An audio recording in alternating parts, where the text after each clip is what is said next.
الأب والأم إذا ميتين يجون ليلة الجمعة، وين يجون؟ أول بيت بيت ابنهم الكبير، لأن هذا الكبير دائما ياخذ حصته من الدلال. يجون يوقفون على بابك، أبوك يحط قرنه اليمين هذا وأمك تحط قرنها الشمال، ويصيح بويا بويا ربيتكم وتعبت عليكم، بويا يا ما اشتغلت وانتم مرتاحين، يا ما جعت وانتم شبعانين، يا ما بردت وانتم دفيانين، يبا اللقمة أشيلها من حلقي واعطيكم إياها. باباتي هذا البيت أنا بنيته، ماكو تمرة، ماكو فاتحة، ماكو ركعتين بويا هدية بويا، ماكو.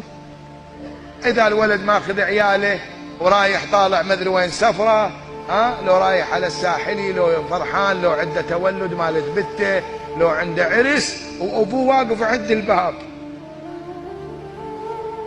وحقك مرات أهلي يقول لي أنت شو مجنون، وين طالع؟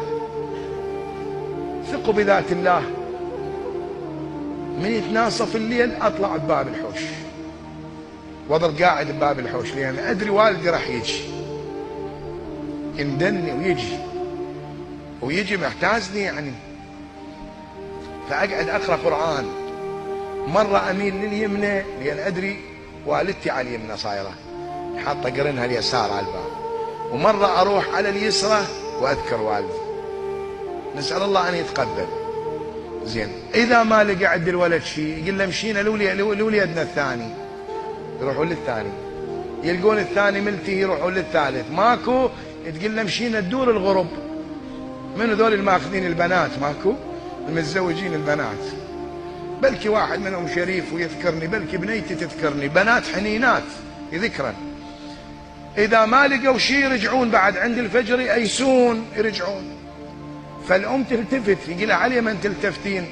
تقول له ما أعتقد هذا شلته 9 أشهر ببطني وغذيته، يوم ما حد يشيل واحد أبد، ما يشيل واحد، هي شالت 9 أشهر من دمها من لحمها من راحتها، شيبت هي على مود أنت تكبر. ما أعتقد وليدي إنساني. الأب يصيح أولادي اذكروني قبل أن تموتوا فلا يذكركم ذاكر، أولادي تصدقوا علينا ولو بعظمة، عظمة تعطوها للكلاب قولوا بثواب والدي توصل، عظمة. فلا تودوا لهم لعنات، يعني انت فوق ما هو متضايق انت تسوي حركات بالشارع